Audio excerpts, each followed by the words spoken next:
Nguhaye ikaze kandi ndagushuje aho uri hose. Aka kanya ni wa mwanya twahariye ikiganiro cy'ubuzima. Uyu munsi nkaba nifuje ko tuganira ku muti mwiza cyane ushobora kuba wasiga ku gitsina cyawe kikaba cyakwiyongera ndetse kikagira n'imbaraga mu buryo bw'imikorere, ukajya ubasha gushimisha umukunzi wawe cyangwa uwo mwashakanye mu buryo bwiza cyane. Kandi nshimiye mwebwe mwese mubasha gushima imiti tugenda tubagezaho umunsi ku munsi, kuko hari ababasha kutwereka ko abashije kuba bayikoresha neza hari byinshi ibasha kugenda ihindura ku buzima bwabo. Kandi nawe niba ari ubwa mbere ugiye gukurikira ibiganiro byacu by'ubuzima, gusaba kuba wakora subscribe kugira ngo tuzajye tubana mu biganiro byacu bya buri munsi, katugire bike tugenda tuganiraho. Ubundi muri make rero ubusanzwe hari abagabo benshi usanga baterwa ipfunwe n'ingano y'igitsina cyabo, ndetse bikaba byaba intandaro y'amakimbirane hagati y'abashakanye, kubera ko umugabo aba adashimisha umugore we mu buriri nk'uko bikwiye. Nyamara iki kibazo kikaba giterwa no kugwingira kw'igitsina. Ukaba wakwibaza rero niba byashoboka ko cyakemuka, akaba aribyo ngiye kuza gusobanura neza mu kiganiro cyacu tugiye kurebera hamwe uyu munsi. Nkaba nifuza ko ukurikira iyi video kuva itangiye kugeza irangiye kugira ngo ubashe gusobanukirwa byinshi. Ubusanzwe rero reka tubanze turebe igishobora kuba cyatera iki kibazo. Hari impamvu nyinshi, ariko impamvu nyamukuru ahanini usanga iterwa no kwikinisha, imitemberere mibi y'amaraso mu mubiri, indwara ya diyabete, umuvuduko w'amaraso, umubyibuho ukabije, umunaniro w'umubiri, ndetse n'izindi ndwara zigiye zitandukanye zigenda zataka umubiri.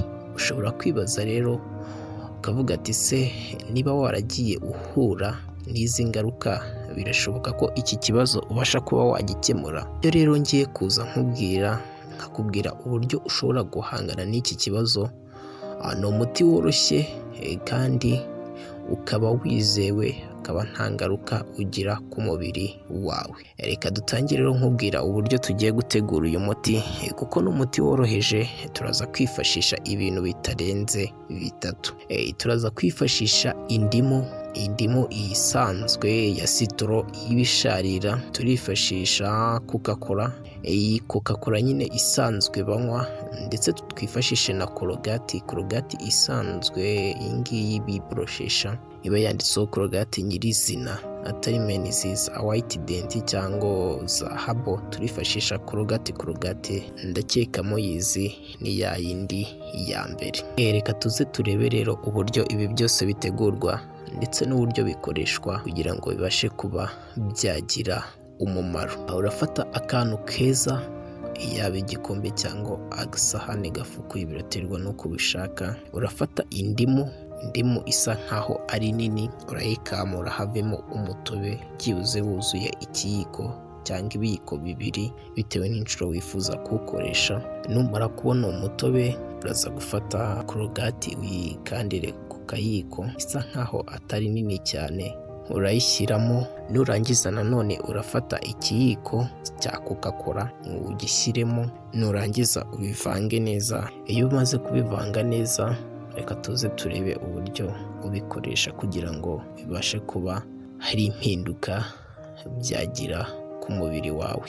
Ubikoresha inshuro ebyiri ku munsi, ubikoresha mu gitondo na nimugoroba. Ndetse ibyiza, mbere yo kubikoresha tugirwa inama y'uko ari byo ushobora kuba wahagarika mu mubiri wawe, cyane cyane nko kunywa itabi ryinshi ndetse n'inzoga. Ndetse tukagirwa n'inama ko mu gihe uri gukoresha uyu muti hari ibiribwa wazajya wifashisha.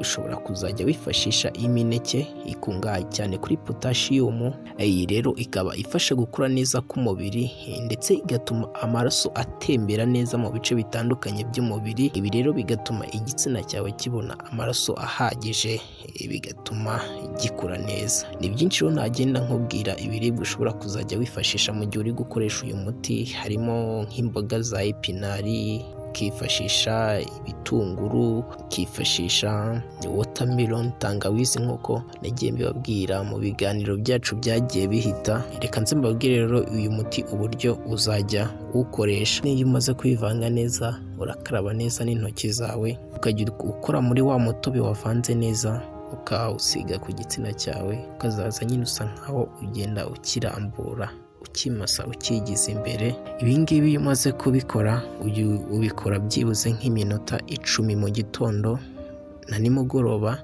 ariko nyuma wajya urangiza ugafata amazi y'akazuyazi ndetse n'agatambaro kaba gasa neza, ukazajya ubasha kugenda ukandakanda ku gitsina cyawe ndetse unagihanagura.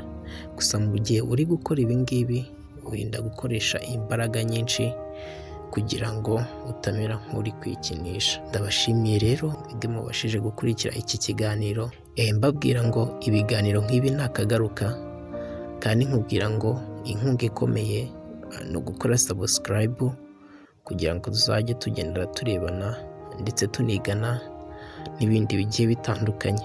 Ndabakunda rero, tuzasubira ubutaha ngenda mbabwira n'ibindi bishobora kuba byafasha kwiyubakira amagara mazima.